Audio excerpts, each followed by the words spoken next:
Halo teman-teman, jadi hari ini kita akan melanjutin seri pengantar filsafat, tapi I want to apologize karena ini lagi di ruangan yang tidak proper, jadi mungkin akan sedikit berisik lah suaranya dan tidak terlalu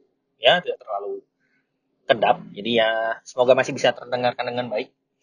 Jadi hari ini kita pengen ngebahas Anaximander setelah kita ngebahas Thales kemarin. Jadi singkatnya Anaximander ini salah satu murid dari Thales yang mana pemikirannya bisa dibilang itu memberikan kita pijakan baru dalam mempelajari filsafat.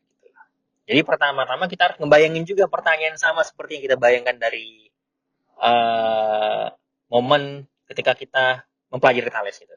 Jadi kita harus kembali mengasumsikan dan bertanya apakah kita mengetahui ataupun dari mana asal segalanya gitu kan. Mengapa dunia ini ada dan apa yang menjadi dasarnya gitu. Pertanyaan-pertanyaan ini yang sama seperti pertanyaan yang kita asumsikan waktu kita mempelajari Thales tuh sebenarnya posisinya tuh bukan sekedar pertanyaan umum dan itu tidak dimiliki oleh elit-elit intelektual ya. Artinya bukan sekedar milik ilmuwan modern, tapi itu pertanyaan ini itu adalah pertanyaan yang sangat umum yang bisa dipertanyakan oleh setiap orang dan ini juga telah diajukan lebih dari 2000 tahun yang lalu gitu. Dan dia sama seperti Thales, dia adalah Anaximander. Dan sebelum gurunya, sebelum si Thales ini berani menyatakan bahwa air adalah sumber dari segala sesuatu gitu kan, yang merupakan sebuah langkah radikal pada zamannya, karena itu yang menggantikan dewa-dewa dengan prinsip alam gitu kan. Jadi dari dewa-dewa ke hal-hal yang memang bisa kita observasi di alam, ya kan? Nah, muridnya ini melangkah lebih jauh gitu. Dia menolak untuk mengikat asal mula segala sesuatu pada suatu unsur. Jadi dia berbicara tentang sesuatu yang jauh lebih dalam, sesuatu yang tidak terbatas, tidak terdefinisikan. Sesuatu yang disebut oleh Anaximander ini sebagai apeiron, yang tak terbatas.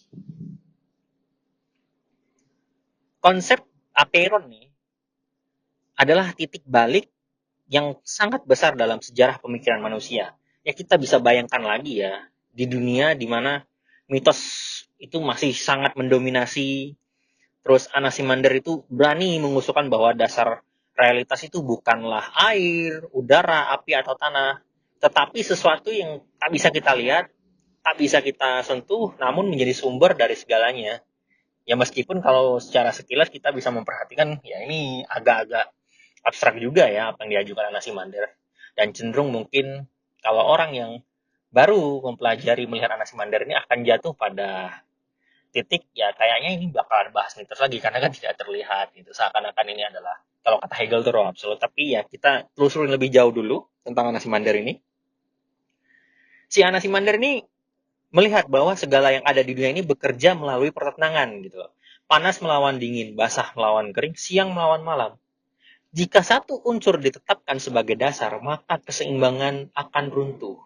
Sehingga bagi Anaximander, hanya yang tak terbatas atau apeiron yang dapat menampung dan melahirkan semua lawan sekaligus menjaga keseimbangan. Nah, Anaximander ini juga nggak sekedar berteori gitu kan, sama seperti Thales gitu loh. Ia berusaha menjelaskan alam secara rasional gitu. Dia mengatakan bahwa bumi ini tidak ditopang oleh dewa Atlas atau makhluk raksasa lainnya gitu loh. Tetapi bumi ini mengambang di ruang hampa, seimbang karena berada pada jarak yang sama dari segala arah. Sebuah pemikiran yang bisa kita bilang luar biasa di zamannya dan nyaris menyerupai pandangan kosmologi modern yang bisa kita lihat perkembangannya hari ini. Bahkan si Anaximander ini berbicara tentang keadilan kosmik gitu. Bahwa segala sesuatu yang lahir, suatu saat itu akan musnah. Gitu. Mengembalikan keseimbangan. Membayar dalam tanda kutip itu denda pada alam semesta. Jadi, disinilah kita ngelihat keberanian Anaximander ini dalam hal mengaitkan alam semesta dengan hukum etis yang bisa kita bilang lebih tinggi, lebih jauh daripada Thales. Jadi bukan sekedar mekanis, tetapi bermakna. Bukan sekedar berpatok pada satu hal, tetapi lebih banyak mengaitkan hal-hal yang ada di dunia ini, di alam semesta ini gitu loh. Terus kalau kita lihat kenapa sih pada akhirnya filsafat Anaximander ini begitu penting bagi kita hari ini ya kan. Pertama, Anaximander meletakkan dasar bagi pemikiran ilmiah modern. Dia tuh berani banget meninggalkan penjelasan mitologis. Dia mencoba membuka jalan menuju pencarian hukum yang lebih berbasis dan dekat dengan alam, ya kan? Lalu di situ tuh ketika sampai di momen itu yang menjadi cikal bakal dari metode ilmiah. Yang mana kita bertanya bukan kepada dewa, tapi kepada alam itu sendiri. Kita melihat, mengobservasi, dan memverifikasi apa yang kita lihat dari alam. Bukan kembali ke dewa-dewa. Kedua, Anaximander juga memperkenalkan gagasan tentang ketidakpastian dan ketakterbatasan. Jadi Apeiron ini mengingatkan kita bahwa realitas jauh lebih luas daripada apa yang bisa kita indra. Jadi kita, ya alam semesta ini nggak terbatas pada apa yang bisa kita rasakan dengan segala bagian-bagian tubuh kita gitu, mata, hidung, telinga dan lain sebagainya, gitu kan. Dan di era kosmologi modern hari ini, ketika kita berbicara tentang multiverse yang ada di semestanya MCU ya, Marvel gitu, atau ruang tak terbatas, ya pemikiran Anaximander ini terasa lebih dekat dan terasa lebih kayaknya make sense gitu ya kan.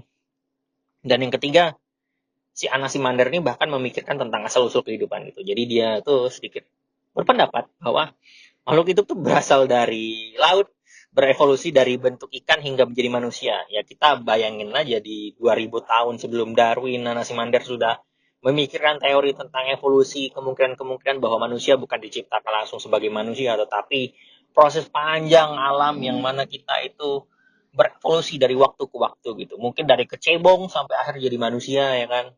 Dan yang paling menginspirasi ya bagi saya ya, secara pribadi itu gagasan tentang keadilan kosmik tadi gitu. Tentang denda mungkin bisa kita bilang dalam tanda petik. Jadi kayak yang hidup ataupun yang tersisa ya bakalan musnah gitu kan. Bahwa hidup bukan sekedar soal bertahan gitu, mainkan bagian dari siklus yang lebih besar gitu. Bahwa setiap kelebihan, setiap ketidakseimbangan tuh suatu saat akan dipulihkan oleh hukum alam. Dalam pandangan ini itu kita bukan penguasa alam ya. Manusia itu bukan penguasa alam, melainkan bagian dari harmoni semesta.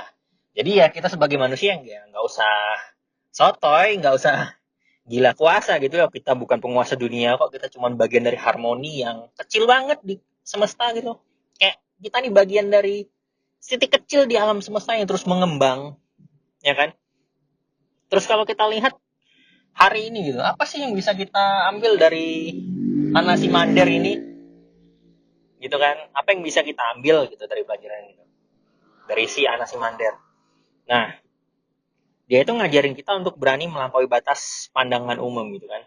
Dan yang mana Thales itu mengatakan bahwa air adalah segalanya, ya dia tetap respect ke Thales gitu ya kan. Jadi ya dia nggak merasa puas, tapi dia tidak menghujat Thales ya, tidak menggunakan SJW untuk ngehujat Thales, tapi dia langsung oke, dia mencari riset sendiri, dia bertanya lebih jauh, nanya ke tetangga gitu, lebih dalam, sampai dia nemuin gagasan yang lebih luas, yaitu Apeiron tadi. Dia nggak perlu pakai SJW untuk bilang Thales tuh nggak guna dan lain sebagainya. Gitulah ngehujat. Jadi dia mencoba riset sendiri gitu. Dan dia juga mengingatkan kita bahwa ilmu dan etika tidak bisa dipisahkan. Ya, kalau kita perhatikan tuh alam bukan hanya mesin yang dingin, melainkan ruang keadilan di mana setiap ketidakseimbangan harus ditebus. WD. Jadi ya kita harus itu ya sedikit melihat bahwa Anaximander ini mengejarkan bahwa setiap tindakan itu memiliki konsekuensi. Nah, jadi setiap tindakan seperti misalnya korupsi ya harus dihukum, gitu kan? Ya asetnya harus dirampas, ya bukan malah dapat potongan masa hukuman, gitu loh kan? Lalu sampai di trik ini, ia memberi pesan sederhana, namun bisa kita bilang cukup mendalam gitu ya kan? Kita dengan asumsi Apeironnya yang melihat dunia ini secara tidak terbatas gitu, dia juga bilang kepada kita ya kita jangan takut dengan keadaan itu, jangan takut dengan keterbatasan, karena di sanalah itu kita bisa menemukan ruang untuk bertanya dan bereksperimen secara terus-menerus. Ayo kita gali, kita gali, kita gali, karena tidak ada satu bisa kita bilang tidak ada satu hal yang membuat kita harus terpatok di situ aja, karena kita bebas untuk ya melakukan observasi dan bertanya lagi gitu. Dan ketika kita memperhatikan keadaan sekitar, terutama waktu malam hari misalnya kita lagi malam-malam nyantai di kafe, kita lihat langit tuh, wah banyak bintang gitu-gitu kan. Nah, si Anasimander tuh udah berani nyatain kalau di luar sana, di langit sana, di alam semesta sana itu kan, di dunia yang penuh bintang-bintang itu tadi yang kita lihat itu, dia udah ngebayangin kalau di sana tuh ada hal-hal yang tidak terdefinisikan, tak terbatas gitu. Jadi ya di sanalah jadi sumber segalanya, dari segala yang yang ada gitu, dari hal-hal yang tidak terbatas itu jadilah alam semesta ini ya kan. Dan kalau kita refleksikan lagi secara filosofis ya kan, melihat bagaimana keadilan kosmik gitu kan, yang mana seharusnya orang harus dihukum, bukan malah dapat keringanan ya kan. Filsafat Anasimander ini bukan sekedar catatan kuno gitu yang harus, ya udah ini kuno, ngapain kita harus belajar tentang filsafat Yunani kuno. Di situ loh pentingnya gitu. Anasimander ini mencerminkan dan memperlihatkan bahwa pergulatan manusia sejak awal peradaban tuh merupakan pergulatan antara keterbatasan manusia dan ketidakberhinggaan alam semesta.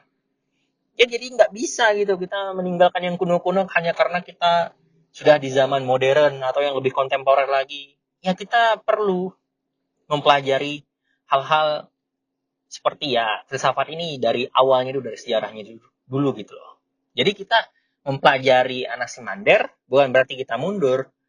Kita belajar Nietzsche bukan berarti kita terlalu maju, atau kita belajar Albert Camus gitu, atau Albert Camus ya bukan berarti kita jadi so edgy gitu loh. Tapi kita juga perlu melihat hal-hal yang sudah lampau, yang sudah lalu gitu. Kita telusuri kembali gitu kan. Jadi ketika Anaximander ini berbicara tentang Aperon, itu sebenarnya dia ngajukan refleksi untuk manusia secara terus-menerus ya, supaya terus berlanjut nih refleksinya. Bahwa setiap realitas yang kita lihat tuh hanyalah bagian kecil dari sesuatu yang luas, gitu, lebih dalam, nggak pernah habis gitu. Jadi kita juga sampai hari ini juga masih bertanya-tanya gitu kan, apakah alam semesta ini terbatas atau tidak gitu kan, apakah ada multiverse, apakah ada realitas lain yang melampaui yang bisa diindra, apakah ada realitas di mana kita hari ini lagi berbicara tapi ternyata di momen itu kita lagi tidur, atau kita membayangkan di multiverse hari ini kita lahir sebagai orang yang biasa aja, tiba-tiba di sana kita jadi kaya raya, punya kripto misalnya gitu ya kan. Nah, Anaximander ini juga ngajarin kita untuk mengedepankan kerendahan hati seperti Thales juga ya gitu kan. Jadi kita manusia modern dengan teknologi yang canggih, teleskop raksasa, teori kuantum, AI, film-film Terminator, film-film multiverse. Jadi ya kita belum bisa terlalu berbangga, walaupun itu patut kita banggakan sebagai penemuan di generasi kita gitu kan. Tapi sesungguhnya ya dunia ini masih jalan di jalan yang sama gitu, enggak yang yang pernah dilalui oleh Anaximander gitu. Jalan yang berangkat dari hal-hal yang mana disebut Anaximander itu sebagai apeiron gitu. Hal-hal yang sangat luas yang perlu kita telusuri lagi gitu. Dan itu mungkin tugas dari generasi selanjutnya juga ya. Dan itulah peran dari warisan kita yang kita tinggalkan hari ini gitu. Walaupun kita perlu menelusuri banyak hal tentang ya lingkungan di sekitar kita gitu, dia juga mengingatkan kita tentang hal-hal yang sifatnya sangat-sangat etis. Dia mengingatkan kita tentang keadilan kosmik, bahwa dalam setiap proses alam ada hukum keseimbangan yang tak bisa dihindari. Jadi kalau misalnya hari ini kita berbicara tentang krisis ekologi, pemanasan global dan ketidakadilan sosial, ya kita harus ngelihat bro, kita harus ngelihat kan itu bentuk dari ketidakseimbangan yang kita ciptakan sendiri gitu. Kan pada akhirnya alam itu melakukan pembalasan dan menagih pembayaran dari sikap manusia sampai akhirnya ada krisis ekologi, ya kan gitu. Dan yang menariknya dari Anaximander ini juga dia berani melampaui Thales gitu, dengan tidak berpaku pada satu elemen yang mendasari segala bentuk penyusun alam semesta ini gitu. Yang nggak berhenti pada Thales, meskipun ya bisa kita bilang pionir dari revolusi itu ya Thales ya gitu kan.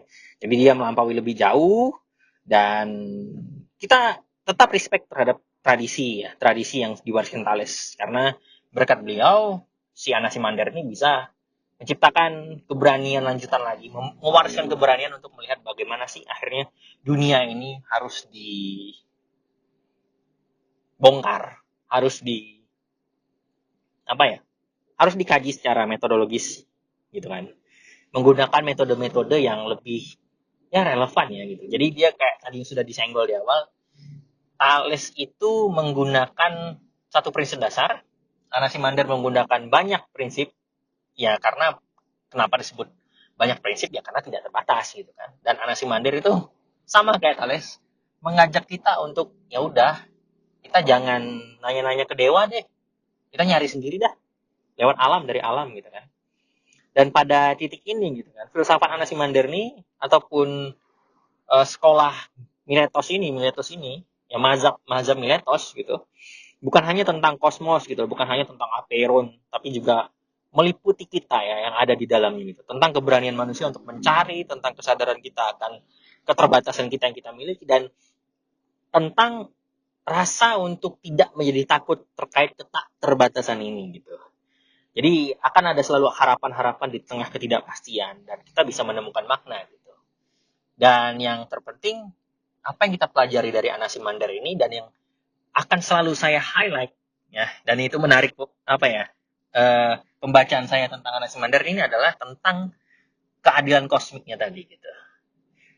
Jadi ya kita harus melihat bahwa itu penting untuk kehidupan manusia, bahwa segala sesuatu yang kita lakukan memiliki konsekuensi dan konsekuensi itu harus dibayar.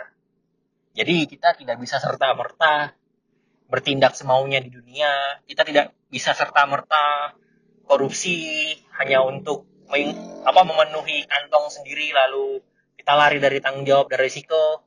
Ya mungkin itu berlaku lah bagi yang sering dapat potongan masa hukuman misalnya, tapi yang pasti akan selalu ada balasan menurut Anaximander, karena segala sesuatu itu memiliki konsekuensi walaupun kita hidup dalam dunia yang bagi Anaximander itu tak terbatas, yang mana apeiron itu selalu ada.